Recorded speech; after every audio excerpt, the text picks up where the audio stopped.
Welcome to Sherlock Mysteries, where every case takes you deeper into suspense, secrets, and thrilling investigations inspired by the world of detectives. If you love solving puzzles and uncovering hidden truths, you're in the right place. Don't forget to subscribe, hit the like button, and tell us in the comments which part of the world you're watching from. We'd love to hear from you. Now, let's start the story. It began, as so many affairs do, with a letter, oddly phrased, faintly frantic and scrawled in violet ink. I was in the breakfast room of our Mount Street flat, helping myself to another piece of toast, when Hercule Poirot, dressed in a dove-grey, silk dressing gown and patent leather slippers, walked in with a very odd expression on his face. "My dear Hastings," he said, holding the envelope between finger and thumb as if it were radioactive, "may I ask if you are familiar with Miss Adeline Gervais?" I shake my head. Never heard of her. Neither had I, until this morning. Poirot carefully removed the sheet of paper from the envelope and delicately laid it on the tablecloth, smoothing it with two fingertips. "Listen well, Monsieur Poirot, I've made a terrible mistake, or someone else has. The book should not have been sent, but it was. The dedication is a fake, but I wrote it. I am not sure whether I have mistreated someone or been hurt myself. Please come, I fear something terrible will happen. I'll be at home all day, yours in urgent haste." Adeline Gervais Poirot gave a slight shrug. "You see, it's a very weird appeal. It suggests guilt, or perhaps terror. A lady who questions her own role in a deceit is most appealing. Book?" I mentioned this while buttering the toast. Sounds like a publishing mix-up. "But consider the tone. Something very bad will happen. That is not a case of typos, mon ami, that is a premonition." He taps the note. "And it is written in violet ink, a flamboyant and theatrical choice, often the hallmark of those who wish to conceal nervous instability behind elegance." I looked up to him. "And you're going to take the case?" Poirot offered me a wicked smirk. "Oh yes, I have already telephoned Miss Gervais and indicated that I shall call at noon. It is now 9:30. I believe, Hastings, that this will be a very delicate situation. You will accompany me. We could be ready to witness a play of wounded pride and artistic betrayal, or something far worse." Adeline Gervais lived on Cheney Row, in a prim little Georgian house with bow windows and ivy that never seemed to flourish. The street was damp from recent rain, and the brass knocker on the ebony door gleamed faintly in the grey morning light. Miss Gervais, tall, angular, and oddly aristocratic, opened the door rather than a maid. Her dark eyes had a watchful brilliance, and her hair was brushed back in a style that would have been trendy 20 years ago. She wore a peacock blue silk dressing gown and had a faint scent of orange peel and ink. "Thank you for coming, Monsieur Poirot," she replied hastily. "Please, this way." We were brought to a drawing room filled with books. Shelves sagged with tiny volumes, and numerous first editions lay strewn out on the chaise. She motioned for us to sit, then quickly crossed to a bureau, grabbed a flat item wrapped in brown paper, and set it on the tea table between us. "I didn't intend for it to go to print," she told me. I really didn't. By the time I realized, she unwrapped the parcel and revealed a thin, elegant volume. Elegies from a Winter Garden is bound in cream vellum and features a gold leaf spine. Poirot lifted it softly. "You are the author?" "I am." She looked away. "And I am also the liar who signed the dedication." Poirot opened the book and read aloud, "To my beloved Alice, whose death restored my voice." He looked up sharply. "Alice?" She nodded. "My sister. She died last year." "I offer you my condolences," Poirot said gently. "And this dedication, it is untrue?" "I wrote it in a moment of rage," remarked Miss Gervais cruelly. "Alice was my opponent in everything, particularly writing. She was charming, carefree, and brilliant. I was meticulous and overlooked. She died. I wanted to say that she stole from me, that she had hushed me somehow. I wanted to control the story." Poirot tilted his head. "But you regret it?" "Yes, because this is not true, and because someone made everything worse." She returned to the bureau, this time carrying a torn envelope. "It arrived yesterday. There were no signatures." Poirot accepted the note and read silently. Then he handed it to me. The paper was rough and the calligraphy was blocky. You wrote her death. Now watch what comes of it. Miss Gervais, ink is spreading. Blood seeps. Well, I responded, straightening up. It's a threat, that's clear. Miss Gervais offered a sour, bitter laugh. I thought I was writing a dedication.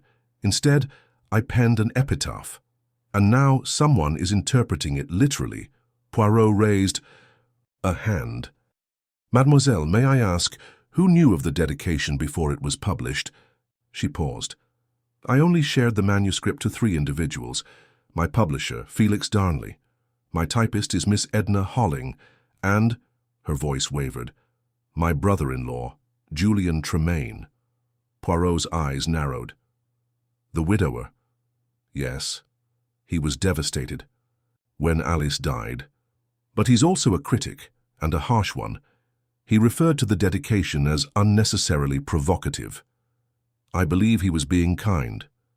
Poirot laid the book down. This is no longer a matter of literary regret, mademoiselle. This is a case of exceptional delicacy. I must speak to all 3 individuals. Her hands trembled slightly. You think I'm in danger? Poirot slowly rose, buttoning his gloves. No, Mademoiselle Gervais. I believe the danger has already arrived.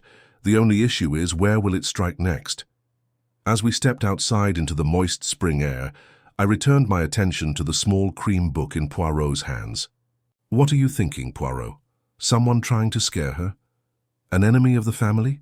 Poirot shakes his head. No, someone who read her words and saw a mirror, perhaps shattered and warped, but nevertheless a mirror. A dedication is meant to honor the departed, but this one may wake them up. And with that we descended the steps into the fog, the mystery beginning to thicken, like ink dropped in water. The following morning, Poirot insisted we get up earlier than usual. He had already planned appointments with all 3 individuals listed by Miss Gervais. The way he moved through his toilette had an urgent yet quiet quality to it, as if he were threading his way through a composition that required meticulous rhythm and harmony. It is not simply the threat, Hastings, he said, as he adjusted his tie-pin. It is the ink, the timing, the psychology. A writer of small fame should not be threatened for a petty dedication unless there is something bigger going on. This is not a literary grudge. It is personal. Our first destination was the small but attractive office of Felix Darnley, publisher of Gervais and Tremaine, a boutique press known for lyrical poetry, sad memoirs, and the kind of literary catalogues, whose covers were more acclaimed than the content. It was on the 2nd story of a converted building in Bloomsbury. We found Darnley behind a rosewood desk, sipping espresso and inspecting galleys through an ostentatious monocle fit for satire. He stood there as we came, elegant in his charcoal suit and cream cravat. Monsieur Poirot and Captain Hastings. Delight. Adeline called to suggest you may be reaching out. Poirot gave a slight nod. This is a delicate subject, Mr. Darnley. I assume you were one of the few who read the dedication prior to publication. Darnley leaned back and crossed one leg over the other. Indeed, I warned against it. It was venomous. Yes, it is beautifully stated, but the sentiment is poisonous. Adeline insisted, however. Said it was her truth, that she needs to claim her voice. And yet, Poirot asked, you allowed it to go to press? Darnley's lips moved slightly. I've published considerably more scandalous material, monsieur. Furthermore, controversy sells copies. Poirot maintained an unwavering look. And you got no objections from the late Alice Gervais' estate? What about her husband, Julian Tremaine? None formally, Darnley stated. Julian sent a very cold letter. No legal threat, just disapproval. He has always been cold towards his wife's relatives. Even when Alice was alive, he and Adeline spoke. Very little. Poirot clenched his fingers. May I ask, have you seen this? He pulled out the threatening note from his pocket, carefully wrapped in a plastic sleeve. Darnley blinked as he read it. Good Lord, that's crazy, is it? Real? It was delivered yesterday, Poirot replied calmly. Miss Gervais believes it may be connected to the publication of the book. Darnley looked up sharply. Do you think Julian sent it? Poirot's moustache twitched. I have many thoughts, monsieur, but I prefer certainty to suspicion. Merci. As we descended the stairs, I commented, he seemed nervous. Poirot pursed his lips. He seemed like a man who thinks he's smarter than he is. Vanity often conceals fear, mon ami. Our next visit took us back to Chelsea, this time to the basement flat of Miss Gervais' typist, Edna Holling. She was a small woman in her early 30s with ink-stained fingertips and a nervous energy that made her peek at the clock every few minutes, as though she might miss a train she wasn't riding. Her apartment was clean, lined with manuscripts, and smelled strongly of onions and varnish. "I didn't know it had gone to print," she added, pouring tea with a shaking hand.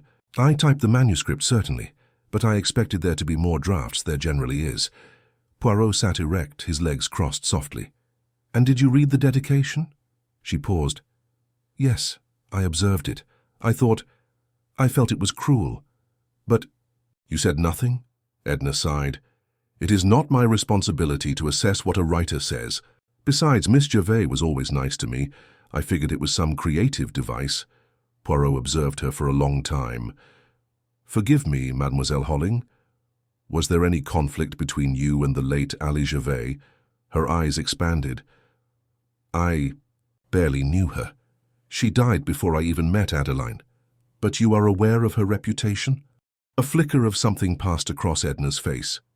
"Yes, people referred to her as mercurial, charismatic, a little irresponsible with credit, but she was also adored by readers, and her husband."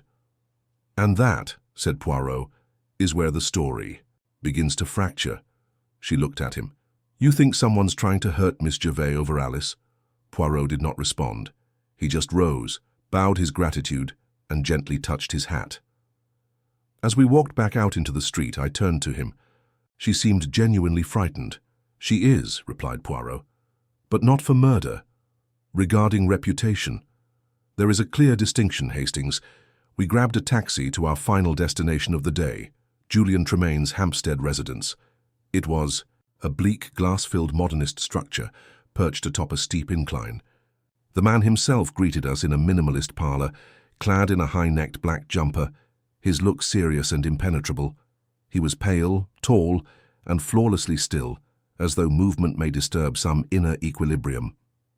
"I know why you're here," he remarked without elaborating. "The devotion. The note." "You have seen the book, then?" Poirot asked. Julian nodded. "I got a copy 2 days ago. I tossed it into the fire. A strong reaction. I adored my wife," he stated frankly. "And I loathed her sister." "You loathed her?" "She loathed Alice since they were children, and Alice forgave easily. It's too easy. Especially after the incident." Poirot leaned forwards. "Incident?" Julian's lips thinned. "Several years ago, Adele submitted a tale to a respected journal. The story was rejected. Months later, Alice sent something remarkably similar. It was published to tremendous acclaim. Did Adeline accuse her? She implied, bitterly. However, it was never done openly. Alice never responded."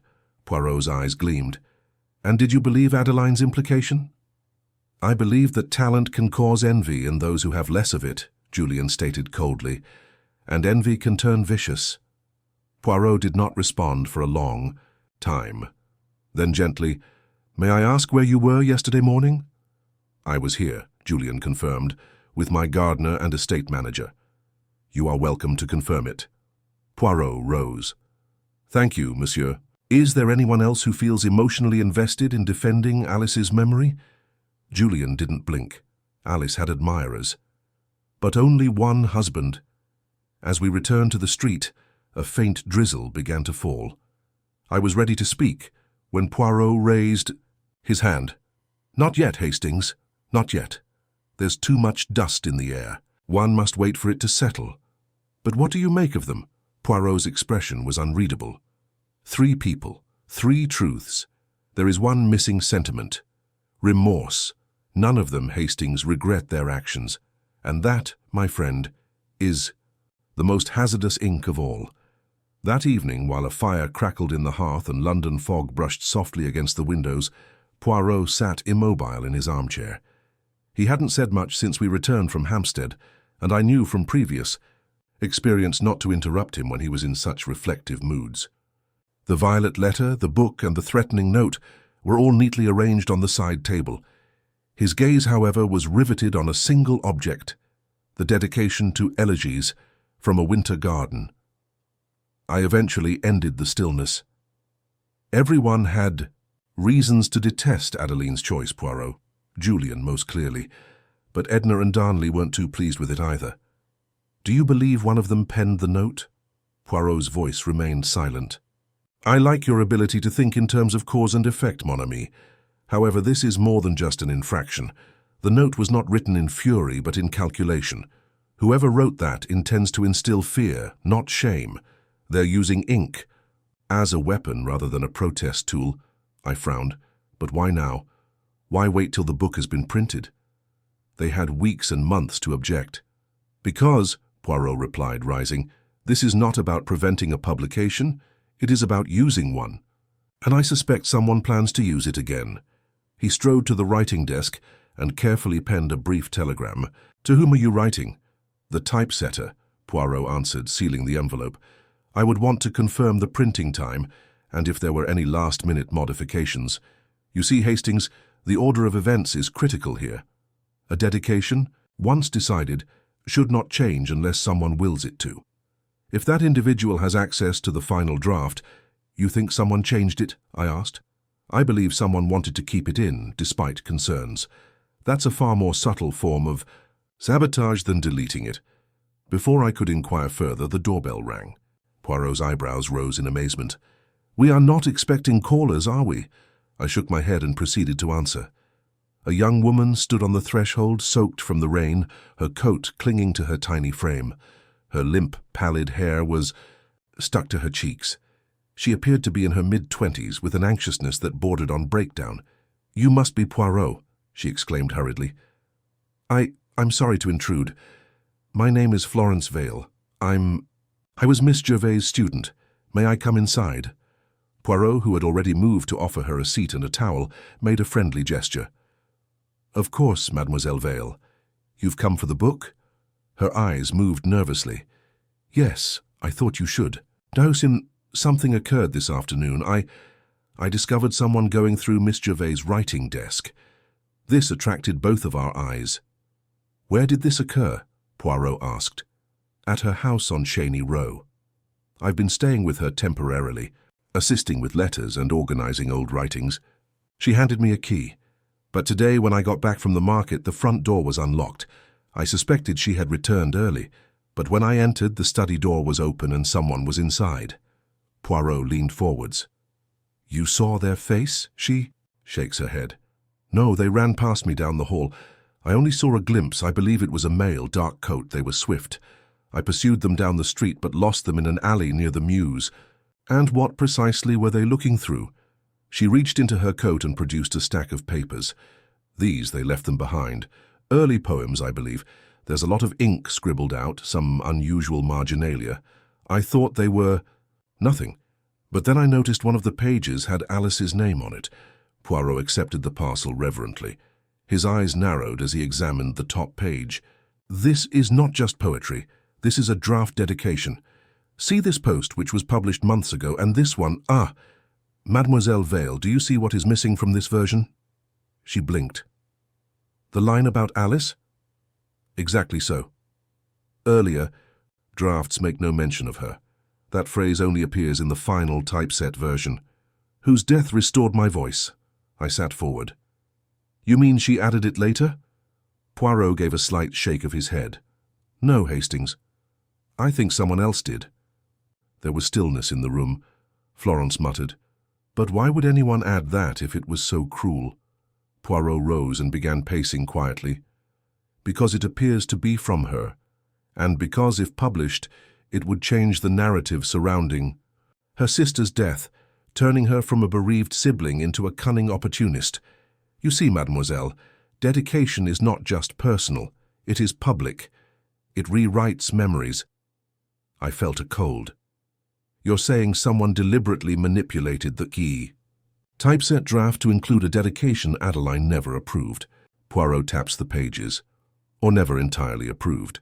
Perhaps she experimented with it before changing her mind.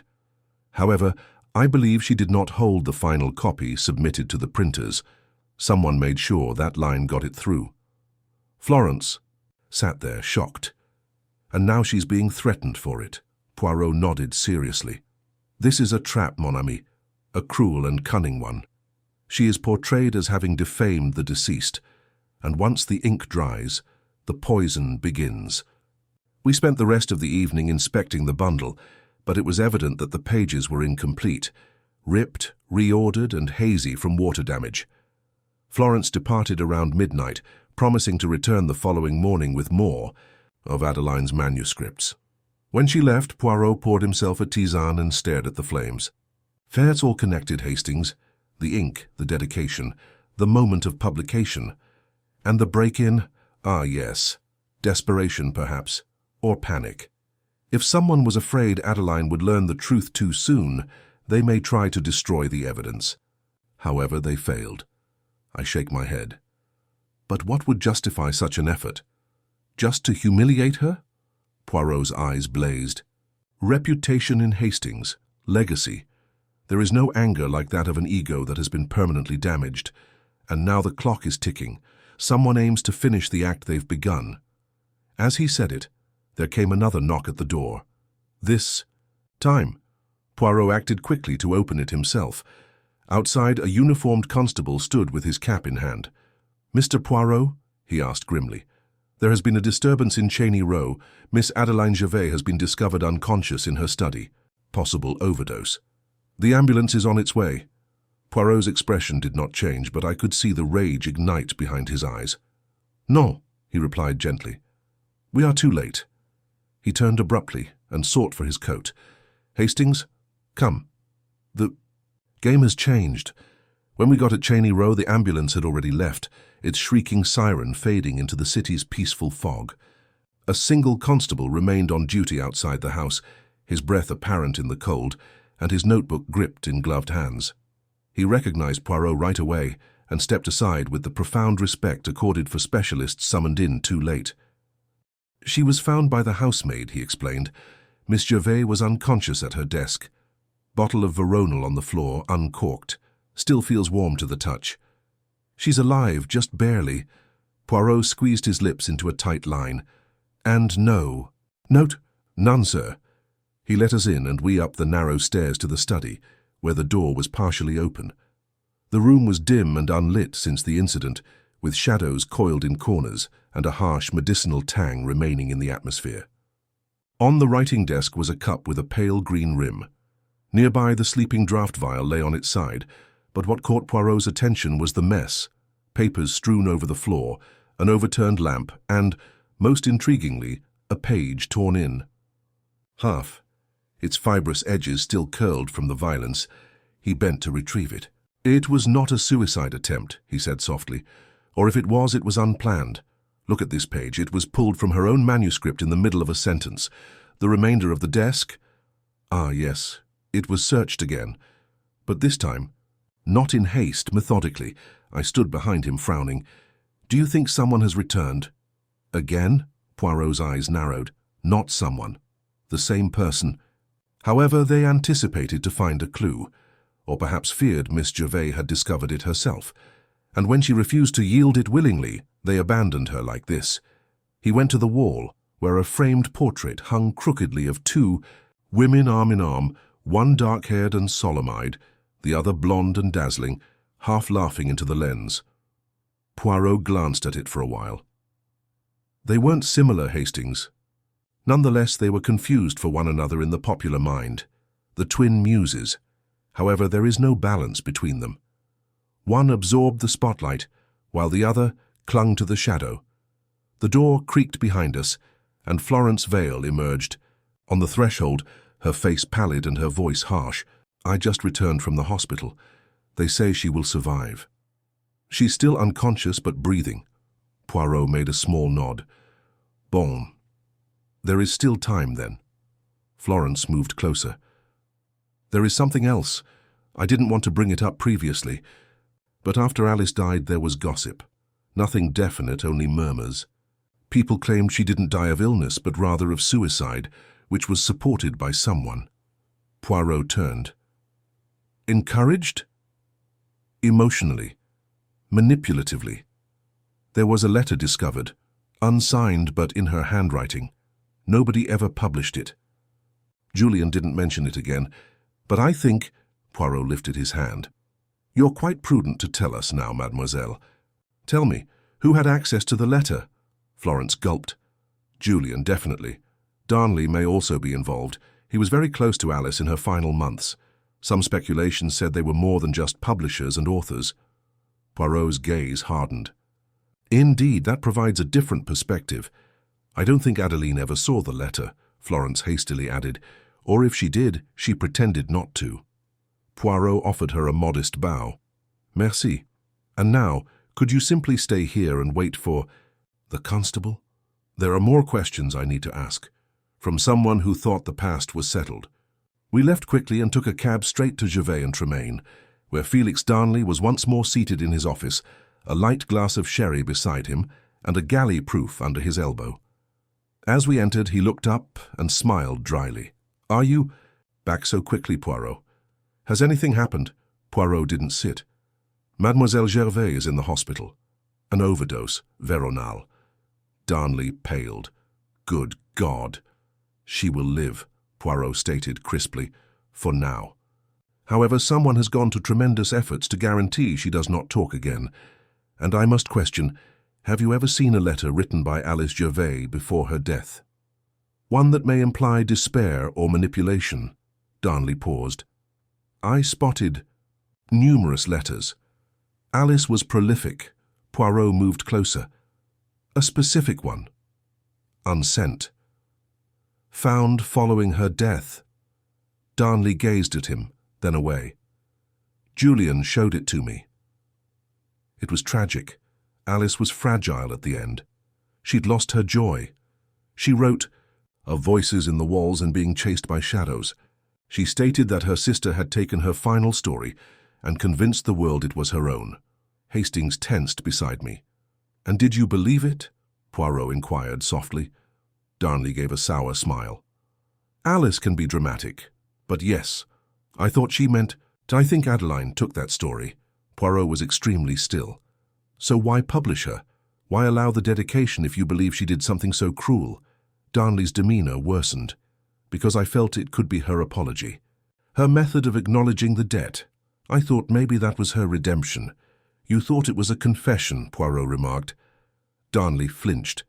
I did not expect her to print it so openly, no. But once it was in proofs— Poirot's voice tightened. You saw to it that it remained. There was a prolonged hush. Yes, Darnley responded finally. I did. We left him there, alone with his glass and his remorse, and walked out into the dusk. The air had become crisper, and Poirot's coat flared slightly in the wind as he hailed a taxi. You see, Hastings, he began quietly as we rode, there is a rot that spreads slowly, like mold beneath fine wallpaper. Every character in this novel is guilty of something, but one, at least, is guilty of intent. The creation of a narrative so vicious, so exacting, that it would ruin a life without. Using a weapon, I turned to face him. Do you think Darnley is behind the threat? No, Poirot replied. He lacks malice. He is a man who justifies violence as literary reality. But he's not the architect. He is the accomplice. Then who? Poirot's eyes caught mine. The person who benefited most from Alice's death, who has the most to lose if the tale is rewritten. He leaned forward. We must go see Julian Tremaine. This time he is not at home. Somewhere he is unguarded. We located him after 8 p.m., not in Hampstead, but in a private room at the Imperial Literary Club in Mayfair, sitting alone at a corner table and reading by lamplight. He didn't look up when Poirot approached. I was wondering when you would come. Poirot sat across from him. Did you know she would survive? Julian's fingers tightened around the glass. I hoped not. The words hung in the air between us, silent and horrible. You altered the dedication, Poirot observed softly. You had access to the proofs. You assured that the final version was submitted in Adeline's name, and you composed the letter, the ink threat. Julian glanced at him, the corners of his mouth twitching slightly. She killed Alice, he claimed, not with poison. With jealousy, she smothered her word for word. And now she is publishing elegies? She dares to dedicate her voice to Alice's silence? Poirot shakes his head. You wrote the tale you required, but your tragedy, your punishment, did not appear in the ink. It was in witnessing her refusal to break. So you tried again? Julian's eyes burned. She deserved to drown in her own words. Poirot stood. You will join me now, contact the police, or if you like, I can just call them. Julian did not resist. He rose and carefully folded his napkin. As they stepped out into the cool evening, Poirot turned again. Murder with a pen remains murder, Monsieur Tremaine. What about the small grey cells? They see stains that even violet ink cannot hide. The next morning came a dim, pewter light, and the sound of distant hooves reverberating off wet streets. Poirot was already dressed when I walked out of my chamber, his outfit impeccable and his moustaches sharp as punctuation marks. He was at the mantelpiece, carefully altering the position of a single envelope before taking a step back to assess the effect. It was addressed in his precise, symmetrical hand and had a single word, Adeline. She is awake, I asked. Oui, Poirot responded without turning. Florence called shortly after sunrise. Miss Gervais regained consciousness just after midnight. She is weak but coherent. She remembers very little of the last several hours before. She fainted, only that she had found something in a drawer and was about to write to me. I moved closer. Then she must have seen something that confirmed what you suspected. Poirot nodded. But alas, the drawer had been emptied before the constable arrived. What she discovered, I fear, is now in the hands of another. Or destroyed, I paused. Julian confessed, didn't he? Poirot made a face. He confessed his intents, not his acts. A significant difference, mon ami. He admits his bitterness and desire to see Adeline humiliated. However, he denies tampering with the proofs, namely, changing the dedication. Do you believe him? I believe. He wanted it to be true. This is almost the same as doing it himself. But Hastings, I do not believe he is the one who changed the manuscript. I blinked. But then who? Poirot picked up the envelope and tapped it against his palm. The truth, as always, is hidden in contradictions. Julian carries venom, Darnley has access. However, neither had the opportunity to smuggle that version of the tribute into the press unannounced. It would have had to go through one more set. Of hands, the person no one remembers. I stared at him. The typist. Just so. Poirot's expression became sharper. Mademoiselle Edna Holling. She transcribed the manuscript. She typed it. She handled all versions. And she had the quiet power to decide which version went to print. A force so ordinary, so undetectable, that no one ever thought it dangerous. Quickly left the flat, and the cab took us back to the humble row where Miss Holling kept her basement rooms. This time she hesitantly opened the door, her face cautious. Oh, she replied. I assumed you'd come back. Come in if you must. The sitting area was warmer than earlier, but not more comfortable. She had smoked, an unusual occurrence for a woman so careful with ink and fingers, and the air was saturated with the aroma of charred paper. On the little iron stove lay a burned kettle unattended. Poirot went inside and folded his hands. You were inside the house yesterday afternoon. In Cheney Row. You were the person Florence Vale noticed rushing down the corridor. Edna blinked and sat without being asked. You have no proof of that? No, Poirot replied. I only have what you tried to burn. The missing page from Miss Gervais' draft was not removed in haste as a frantic thief might do. It was taken with precision, and it was designed to vanish. A single page, possibly the only one that could show the dedication, had been changed. She uttered a dry, almost regretful laugh. There was a better ending, that is all. A better line. Poirot was silent. She wrote both versions, Edna added quietly. The one with dedication and the one without. I typed both, and she told me to toss the one with Alice's name on it. But I didn't. Why? Edna stared at the burned pot. Because she didn't mean to erase her. Not really, she was terrified. She always questioned herself, but the truth was present in the initial version. The hurt, the anger, the confession. and I reasoned that if she couldn't bring herself to say it out, perhaps the words would enough. Poirot stepped forwards. But it was not your truth to publish, mademoiselle. Edna's hands trembled. I wasn't trying to hurt her. But you did, Poirot remarked, not unkindly. Even worse, you made her vulnerable. You invited the predators inside. Edna gazed up at him, her eyes welling up with tears. I did not write the letter. I didn't mean for her to feel threatened. I believed I was preserving something honest, something she was too proud to admit. Poirot studied her. And did you think the sister she mourned, Alice, would benefit from her candor, or did you just want to rewrite the story as all scribes eventually do? She said nothing. She did not have to. We left her there, not handcuffed or arrested yet. Poirot made no attempt to notify the police. She did not poison Miss Gervais, he whispered as we stepped into the air. Nor did she write the letter, but she created the frame in which the painting could be painted, and once built, others saw an opportunity. I exhaled. Then who did write the letter? Poirot's gaze shifted to the slate sky. A person who feels betrayed. Someone read the final version, noticed the dedication, and thought the worst. Someone who saw it as a premeditated attack on the memories of a woman they loved. It hit me then like a slow dawn. Florence? He nodded. She was close with Alice. She worshipped her as a hero. Nonetheless, Adeline rose to prominence following her death. Florence must have read the book and perceived it as public gloating, a robbery of sorrow itself. She did send the letter, absolutely, but I suspect it was only intended as a warning. The true harm occurred when her warning combined.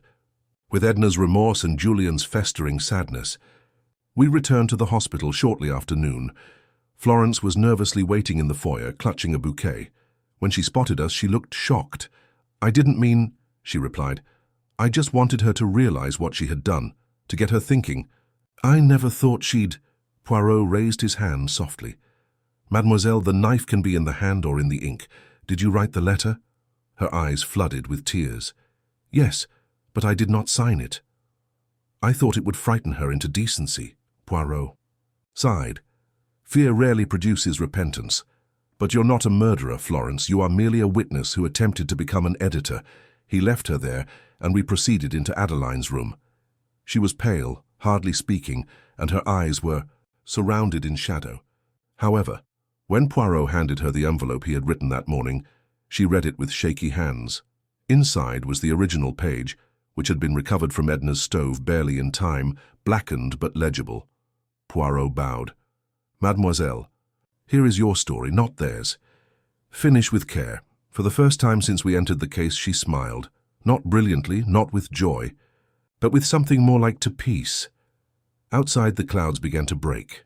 A thin shaft of winter sun slipped through the mist and fell across the roadway like a golden underlining. Poirot breathed as he turned to face it. Ink, Hastings, he said, gently. It records not only what we say, but also what we don't say, and occasionally it shows far more than the author meant. I returned my gaze to the hospital, the woman behind the window, and the city, which remained full of secrets. And in that instant I understood. The truth was not always written clearly. But Poirot, with his little grey cells, could read between the lines. The days that followed were quieter, as if the city had taken a moment to breathe. By the time Poirot and I returned to our flat on Mount Street, a little frost had settled on the rooftops, and I couldn't help but believe that, while not yet resolved, the case had reached a state of calm. Adeline Gervais was improving steadily. Florence Vale had given the police a written statement expressing contrition, but also clarifying the non-lethal nature of her anonymous note. And while Edna Holling was not charged with a crime, her typesetting agency fired her once her role in influencing the document was revealed. Still, Poirot remained unsatisfied. There was a particular intensity in him that week, a strain that persisted beneath the quiet of his morning routines. He sat with his tisane for longer than usual, and while he adjusted the volumes on the shelf with his usual symmetry, I observed he kept returning to Elegies from a Winter Garden, thumbing over its pages with increased care. On Thursday morning, I found him in the same position, frowning slightly as he read the dedication. "You're still troubled," I remarked, taking my seat across from him. He made a slow nod. "Yes, Hastings. Something remains unresolved, but clearly the heart of the matter has come to light. The falsified dedication, emotional manipulations. Florence sent a menacing note. Julian's bitterness." Poirot closed the book softly. "Yes, all pieces of the puzzle. However, the final image remains indistinct. Why? Because something was left out. There is a stillness at the heart of this story, and I cannot let it continue. He—" Rose abruptly. "Come, we will pay Miss Gervais one more visit." The hospital had transferred her to a quieter ward. The nurse recognized Poirot immediately and gave us 5 minutes. Inside, Adeline sat propped up against pillows, a book open but unread in her lap. Her features were crisper now. Recovery had restored her serenity, but a fragility still clung to her movements. She smiled weakly as we entered. "Monsieur Poirot." Captain Hastings Aunt Poirot returned the smile with a little bow. "Mademoiselle, please forgive the intrusion. But there is one minor problem that concerns me. A suspicion of ink, if you will allow the expression." She arched an eyebrow. "Go on." Florence's note was intended to disturb. Edna's acts were reckless and haughty. Julian's anguish turned harsh, but you, mademoiselle, remained silent, even when the book landed in your hands. "Why?" Her gaze did not waver. "Because I was ashamed, and because I wasn't sure which version I had written." Hastings leaned forwards. "You mean you did write that dedication?" "I drafted it," she explained gently. "One afternoon, in a fit of something, not necessarily wrath, but sadness. I wrote that and despised myself for it. Then I rewrote it. I sent Edna the final version." Poirot nodded. "But Edna kept the first." "She did," Adeline answered. "I blamed her, of course, but a part of me, some horrible wounded part, questioned whether she was correct, whether I had intended it all along. When the book arrived, I was unsure if I had been betrayed or exposed." Poirot examined her for a bit before sitting by her bed. "And now you know." She made a tiny laugh. "Yes, I understand, because I was not relieved when Florence's letter arrived. I felt hunted." There was silence. A sparrow perched on the windowsill, pecking at the frost. Poirot rose. "You must rest. The truth has already started to shift like a tide. And I feel one last wave is on the road." As we entered the corridor, I grimaced. "One final wave." Poirot nodded grimly. "There is one person we have spoken to but not interrogated. One person who has remained on the outskirts, passing information, standing witness and never suspected." I stopped short. "You mean Florence?" "No, mon ami. We understand Florence's role, and Edna's, and Julian's." Adeline received a letter that was not delivered through the post. I blinked. "You mean it was hand-delivered?" "Exactly so. And who, pray, had access to both the document and the address, and who arrived exactly in time to deliver the missing drafts and household accounts?" Realization dawned. "The housemaid?" Poirot made a tight smile. "Ah, finally. The actual shadow behind the curtain." We returned that afternoon to Cheney Row, where a new nurse had taken up residence during Adeline's recovery. However, the former, maid Clara Sims, was reported to be residing with an aunt in Lambeth. Poirot obtained her address within an hour. Clara opened the door with an innocent expression and a perfectly tied apron, as if she expected no one. She was in her mid-30s, plain-faced, softly spoken, and completely nondescript, except for Poirot. "I remember you," she murmured with a wan smile. "Since the day Miss Gervais collapsed, I didn't think I'd be seeing you again." "Neither do I," Poirot replied sweetly. "However, there is a little issue that requires your clarification. You were the one who initially discovered Miss Gervais, correct?" "Yes." "And you telephoned for the ambulance?" "Yes." "And before that, you were dusting her desk?" She paused. "Yes," Poirot nodded. "And did you see any letters? Papers, perhaps?" She shakes her head. "Not that I recall." Poirot stepped forwards. "Strange. because the threatening letter she received, the one meant to intimidate her into silence, was never posted. It was placed on her desk, and only someone in the house could have done it. Clara's cheeks paled. "I didn't—" He lifted his finger. "You delivered the note, perhaps even wrote it. You were committed to Ali Gervais. Didn't you work for her first?" She bit her lip. "Yes." Poirot's voice softened. "And you despised her sister." Tears came to her eyes. "Alice was kind. You are so kind. She gave me books and little gifts. She remembers my birthday. Adeline had a dismissive attitude towards me. When Alice died, I hoped that she would finally stop taking things that weren't hers. Then the book came out, and the dedication, and I couldn't bear it." She sagged against the doorframe. "I did not want to hurt her, simply terrify her. Make her feel how Alice must have felt." Poirot's expression did not change. "When that didn't work, when she kept going and living, you helped yourself to her drawers. You saw the draft pages, you handed them to Florence, or perhaps you just let her find them. You encouraged the others, quietly, gently, invisibly." "I didn't plan it like that," she remarked, "but yes, I guess I nudged. And I watched." Poirot turned to face me. "Do you see, Hastings? Not the loudest accuser, not the jealous partner, but there's the forgotten witness, the quiet hand. Clara is not guilty of violence, but she created the maze through which everyone else ran." Clara cleaned her face. "What will you do?" Poirot's voice sounded low. "You'll write a statement. Not for the cops, but for Adele. Every syllable, every action. She must know what role you played. That will be adequate punishment. And, perhaps, a beginning." We left her trembling in the doorway. Later that night, as the city's lights turned on and fog crept in again, Poirot stood at the window, hands behind his back. "It was not about death," he explained. "It was about authorship, regarding who controls the final version." I said nothing. There was nothing to contribute. And with a deep sigh, Poirot returned to his armchair and picked up the book again. The ink had finally dry. 2 days later, the letter arrived. It was late morning, and I had just returned from a quick walk through the square when I noticed Poirot sat at the dining table, deeply focused on a single sheet of cream-colored stationery. The envelope was next his teacup, already cut open with the ivory-handled dagger he kept for important communications. His attention was drawn to the signature at the bottom, rather than the words themselves. He was extremely still. When I entered, he didn't glance up. "You have returned at an opportune moment, Hastings," he told me. "We are not yet at the end of our tale." I took a step closer and looked at the letter. It was written in a clear, methodical hand that looked familiar, but I couldn't identify it at first.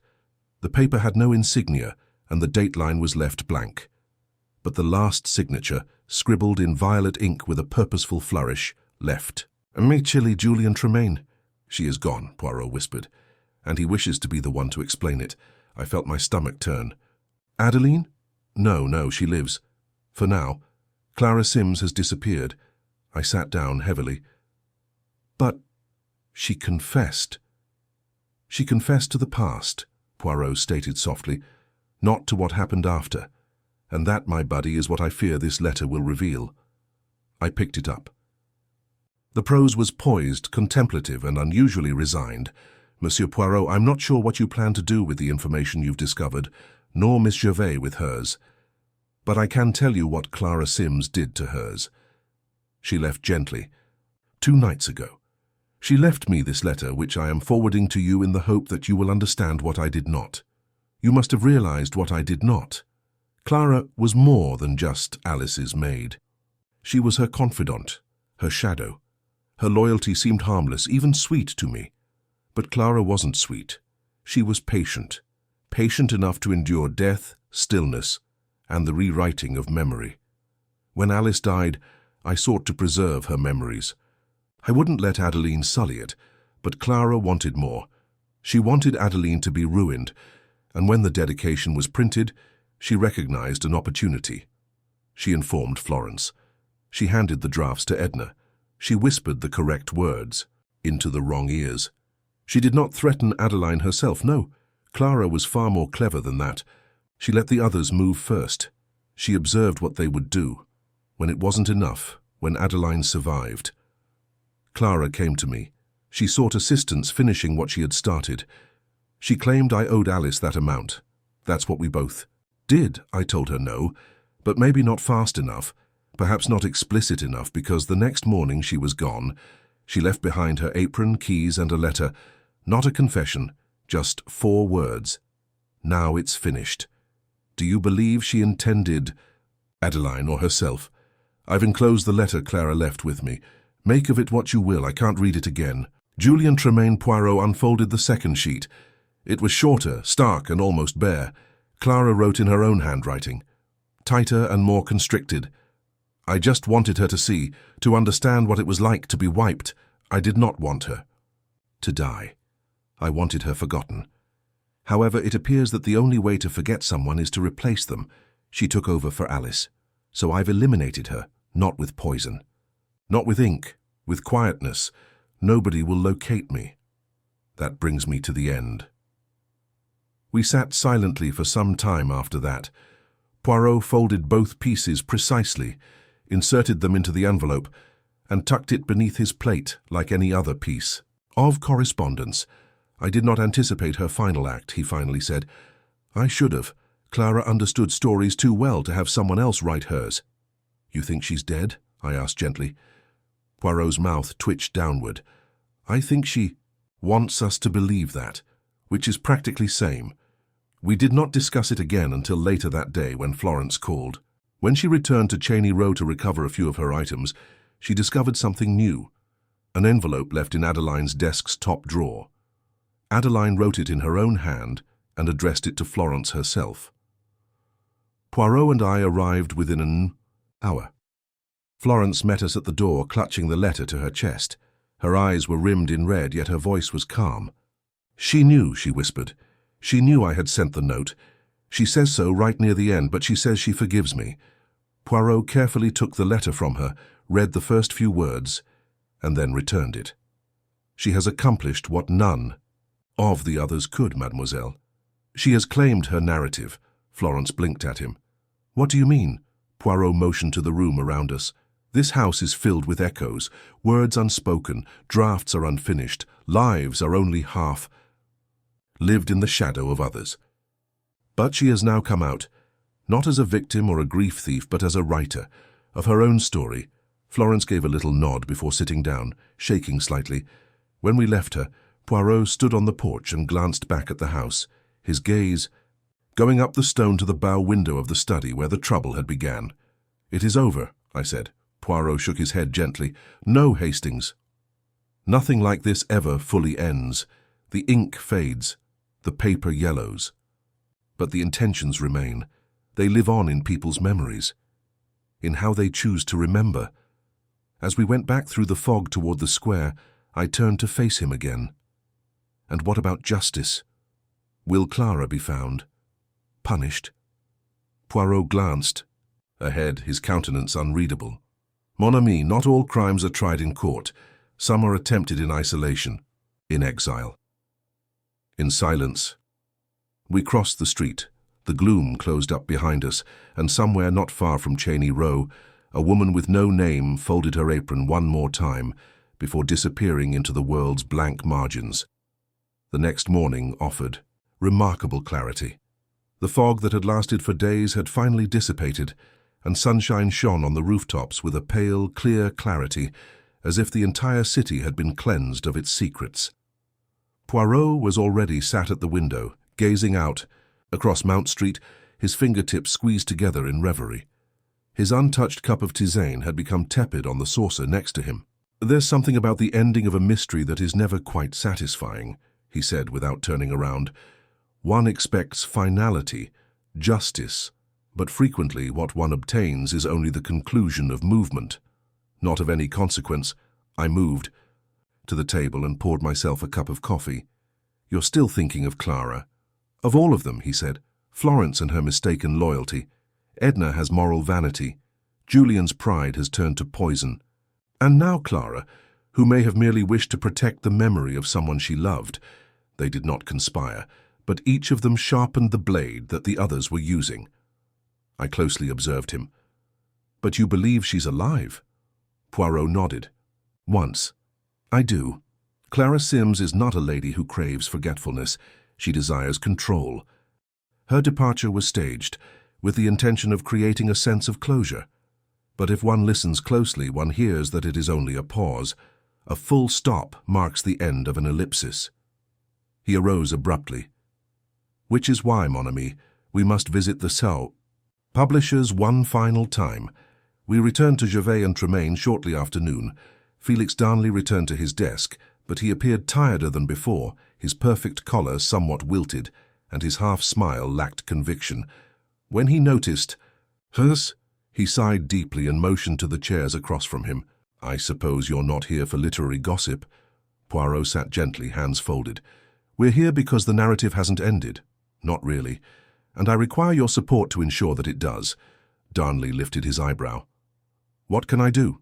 "You still hold the distribution schedule for Elegies from a Winter Garden, do you not?" Darnley frowned. "Yes, why?" "There was a final shipment last week. 10 copies were ordered privately and paid for in cash, delivered not to a bookstore or institution, but to a little post office box in Shoreditch." Darnley sat up straighter. "How did you—" Poirot tilted his head. "I made inquiry. You see, monsieur, that order was placed by Clara Sims, not a collector." Darnley blinked. "Why would she—" "To erase her version of the truth," Poirot explained. "Or perhaps to preserve it. In any case, she requested the copies to have control over what happened next. She has always served as the hidden editor in this tale. It is fitting that she wants to write the epilogue as well." He paused. "And now we must meet her once more." Shoreditch's post office was a simple affair, with wood paneling and a peaceful location between a greengrocer and a tobacconist.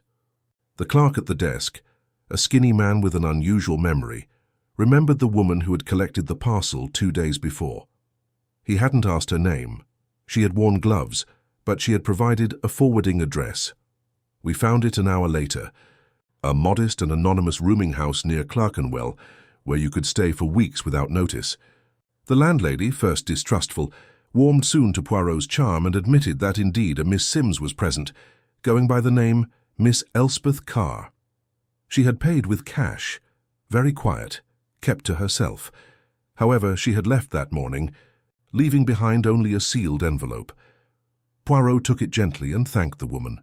We returned to the cab and sat in quiet as the driver pulled away. He opened the mail as we walked through Piccadilly.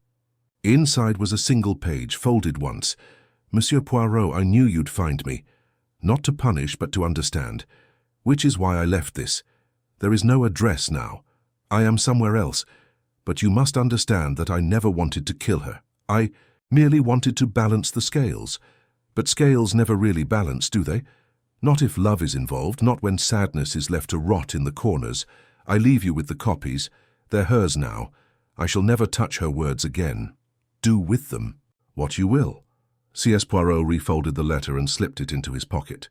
"She has disappeared again, but she has given up the story." I leaned forwards. "You mentioned that she ordered the copies to preserve something. What do you think she meant?" Poirot turned to face me. "I think she was concerned about what Adeline may write next.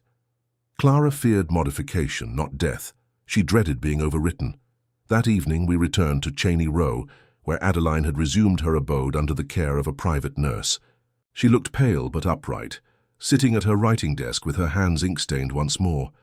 When she spotted Poirot, she gave a slight smile. "Another mystery, monsieur?" "No," Poirot replied gently. "Only a question of legacy." He placed Clara's mail in front of her. Adeline opened it, read it, and then remained silent for quite some time. Then, with care, she placed it beside the typewriter. "I thought I might never write again," she added sadly, "but I think perhaps now I must." Poirot bowed his head. "Because the truth remains unfinished?" "No," she replied, "because for the first time I may not need to hide it." As we left the house again, Poirot lingered at the gate, looking back at the quiet study window. "She will not seek Clara," I remarked. "No," Poirot agreed. "She will write." "And if Clara reads it?" She will see herself, Poirot explained. Not as a villain, not as a hero, but as the space between words. The space in which meaning is formed. He touched the brim of his hat. And that, mon ami, is the only form of justice that can endure ink. 2 weeks passed, and something unspoken settled over London, like dust finally permitted to rest. The events surrounding elegies from a winter garden were rarely discussed, except in private rooms and carefully classified evaluations. There was no arrest, no formal charge, and no headline controversy. But among those who had become entangled, Florence, Edna, Julian, and even Darnley, a kind of silence persisted. They moved more warily now, as if an invisible barrier had fallen between them and the world. Adeline Gervais remained at Cheyne Row, recovering with dignity and, as Poirot predicted, resumed writing. Her next manuscript, he suggested, would be the most authentic writing she had ever created, not because it was her greatest, but because it was unguarded, written not for fame or vengeance, but out of necessity. Truth is driven by survival. On a calm morning around the end of January, Poirot got a small parcel. It arrived without a return address, but the handwriting on the label was distinct, steady, reserved, and tinged with the same delicate flourishes that had signed the letter 2 weeks before. He cautiously unwrapped it and found a book wrapped in muslin. As he unwrapped the fabric, I saw it was Elegies from a Winter Garden, but not one of the mass-produced duplicates. The cover of this book had a narrow vellum band embossed with the word "Restored" rather than a title. Poirot opened it cautiously. The flyleaf has a handwritten inscription indicating that this was the intended version for publication. Let anyone forget. C.S.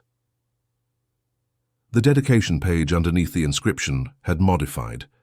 The famed line, "Whose death gave me back my voice," had vanished. In its stead emerged something calmer, far simpler, for Alice because I couldn't say it then. Poirot gently closed the book and placed it on the table, as if it were a gravestone, a properly engraved epitaph. "She has made her final edit," he said, and returned what she took. I sat across from him and studied his features. "Do you believe her, Poirot? Is this the version Adeline wrote? Or has Clara revised it again?" He tilted his head carefully. "I believe Clara was always aware which version was correct. The question wasn't whether she believed in it, but whether she could make others believe in it. She now has. And in doing so, she has moved out of the way." He dipped into the envelope again and pulled out a small slip of folded paper nestled beneath the book. It was a note written simply to Hercule Poirot. He read it silently and handed it to me without comment. "Watched her write the original dedication. I saw her scream and struck it out. She told me she hated herself for the impulse, but loved herself for the honesty. I preserved the words because I thought they were braver than she would allow, but now I realize they were unfinished. That the courage lay not in writing them, but in walking away from them. She is the author, not me. This version belongs to her, it always has. Please thank her." C.S. Poirot folded the note once before placing it into the book. "The truth," he explained, "is rarely clean and never straightforward, but sometimes it's plain." That evening he arranged for a discreet courier to hand-deliver the restored copy to Adeline. When the parcel left his hands, I noticed something in his eyes, a peculiar mix of sadness and happiness, as if a very old narrative had finally had its conclusion. 3 days later, Adeline wrote Poirot a letter. It arrived mid-morning, hand-delivered by Florence Vale, who stood awkwardly on the threshold of our flat, gloves held between her fingers. "She said I should be the one to bring it," Florence explained. "She started again, writing, and she thought, 'You'd like to see this.'" Poirot accepted the letter, gave Florence a little bow and waited until she left before opening it. The inside included merely a few sentences written in a familiar, angular typeface. "Monsieur Poirot, I have read the restored version. This is mine. And yet, it feels like someone else's voice now, perhaps more free than I've ever allowed myself to be. I am not sure where Clara is. I doubt I ever really did. If you see her, please let her know that you remember, and I'll write it properly this time. Yours, Adeline Gervais Poirot, set the letter beside the restored book and gazed out the window, where the last rays of sunshine danced across Mount Street in delicate, slanted lines. She has chosen mercy, he explained. You don't sound surprised. I am not, he answered, because choosing vengeance means continuing a story that someone else started. But mercy, that's the opening phrase of something new. There was a long silence between us. Later that night, I found him seated once more at the window, observing the deserted street, the restored book still beside him. I joined him without speaking. We waited for a while until he finally spoke, almost to himself. It is a strange thing, Hastings, remarked the officer, to solve a crime without arrests, without trials, without retribution. However, this was never a violent crime. No, I replied. It was a crime of authorship. Poirot nodded. And for once, justice was not about who was guilty, but about who was permitted to speak. The fire crackled in the fireplace. The fog did not return. The ink was dry. And across the city, one lady wrote and another one read, and between them, quiet as breath, a last truth passed from hand to hand.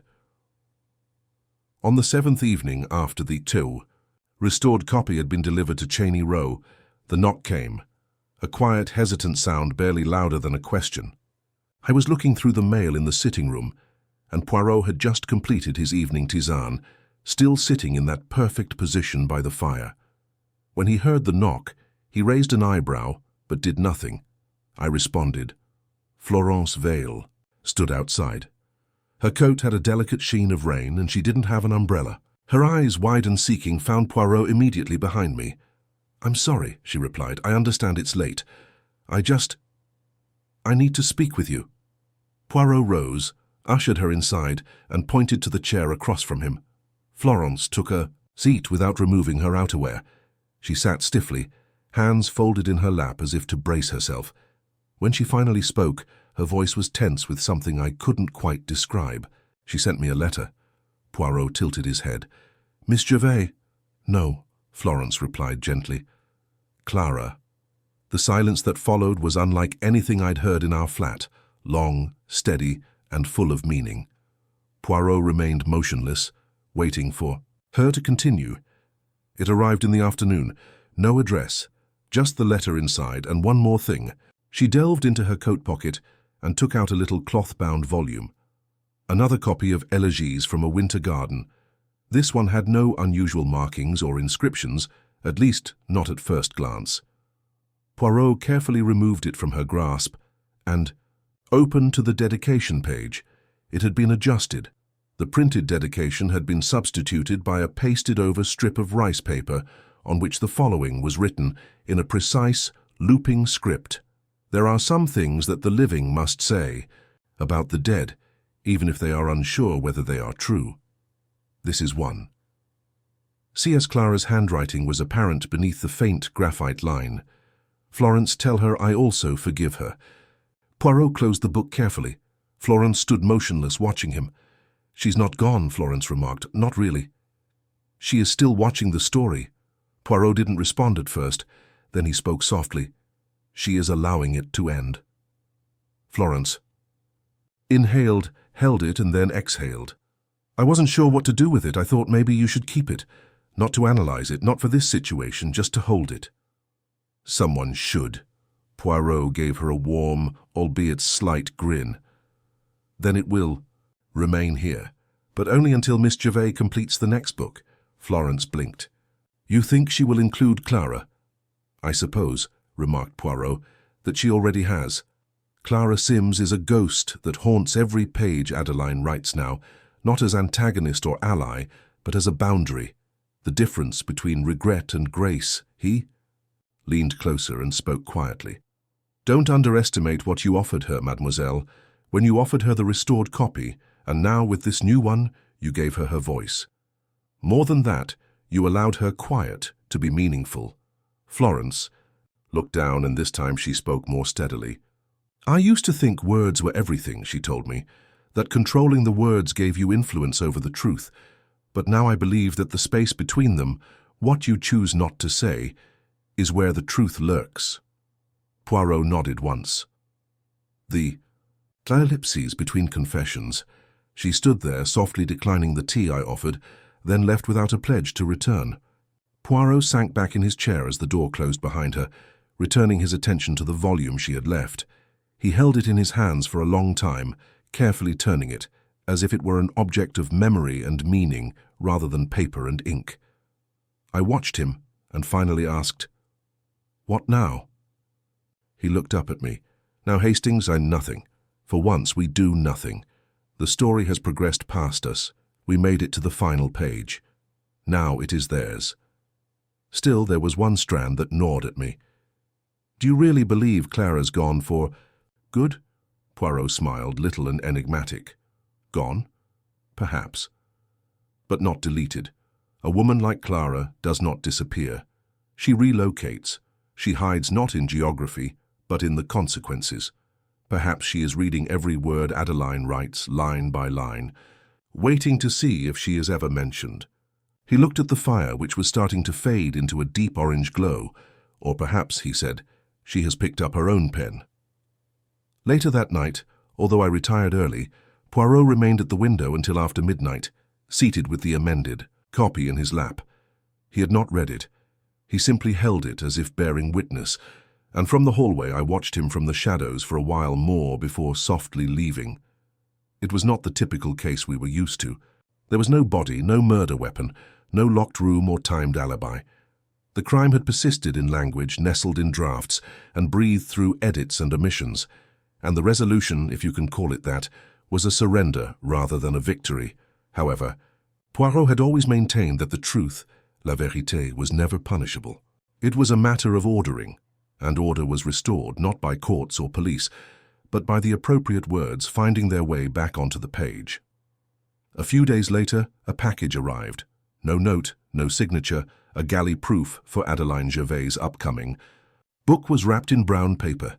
The spine's engraved title read "Between the Lines." Poirot placed it on the bookcase next to the other volumes without saying anything, and that's where it stayed. Quiet, untouched, but not unread. On a dreary afternoon in early March, Poirot, who had been abnormally idle, got an unexpected visitor. I just returned from the post office when I noticed him standing in the center of the drawing room, coat already on, umbrella in hand, his gaze fixed on the front door, as if he knew exactly when the bell would sound. It happened not half a minute later. Felix Darnley stood there, slightly disheveled from the rain, clutching a damaged satchel to his chest. His hair had gotten messier since our last meeting, and the confident ease he once exuded like cologne had vanished completely. He appeared older and smaller, as if stillness had eroded him. "I need to speak with you," he said. "Alone?" Poirot ushered him in with a courteous nod. "Come, monsieur. The rain waits for no one, but I have time." We sat, and Darnley did not squander any of it. "I've done something," he said. "Something I cannot undo, but I can fix it." Poirot leaned forward, his fingers steepled. "Then you will explain, please." Darnley took a long breath. "I realized Clara had modified the dedication. I let it happen. However, I also did something worse. I buried the original galley proof, the one with Adeline's full commitment, the quiet one. The one that simply said, 'For Alice.'" He delved into the backpack and took out a thin, cardboard-bound folder. Inside was a typeset page that had aged slightly around the edges. "I kept it hidden," he explained. "I believed the published version was more appealing, more marketable. And later, well, was it too late? When things started to disintegrate, I told myself I couldn't make it worse. But you could make it right," Poirot added softly. Darnley nodded, jaw hard. "I am offering this to you, not to defend myself, I know it won't, but because she deserves the truth to be on record, appropriately, and because if Clara ever returns, which I believe she will, she should know that I attempted to undo the deception." Poirot took the proof with regard, lay it flat on the table and scrutinized each page. It matched Clara's repaired version precisely. No flair. There is no implication. Just a single straightforward line in the upper margin of the first page. "For Alice." Because I couldn't say it then. He closed the folder and glanced up to Darnley. "This is the true beginning, monsieur. You have done something good. It is unclear whether it will redeem you." Darnley stood. "I'm not looking for redemption." "No," Poirot answered, "but perhaps you are ready to stop hiding." Darnley left without saying anything else. He appeared lighter, as if the act of honesty had removed some weight from his soul. That evening, Poirot made arrangements to have the proof sent to Adeline Gervais in a calm and respectful manner. It came in a plain envelope, accompanied solely by a message in Poirot's precise script. "The last thread has been restored." 3 days later, a brief article appeared in a minor literary publication. No byline. There's no fanfare. The quote reads, "In the quiet corners of publishing, there sometimes lives a version of a book that nearly was. Not because it was edited, but because it was forgotten, overridden by ego, twisted by fear, or reconfigured by people who believed they knew better. But now and then the truth emerges, not too loud, not with accusations, but with tenderness. This is a gentle correction. There were no names. There is no fault. Just an acknowledgement that something had been misremembered and had now been corrected." Poirot read the article again, carefully folded the pages, and placed them in a thin folder labeled Gervais case. Closed. That evening, he said nothing more about it. Instead, he made 2 cups of tisane, arranged the books on the mantel precisely by height, and positioned the orchid in the corner of the room so that its tallest bloom leaned slightly to the left, as he preferred.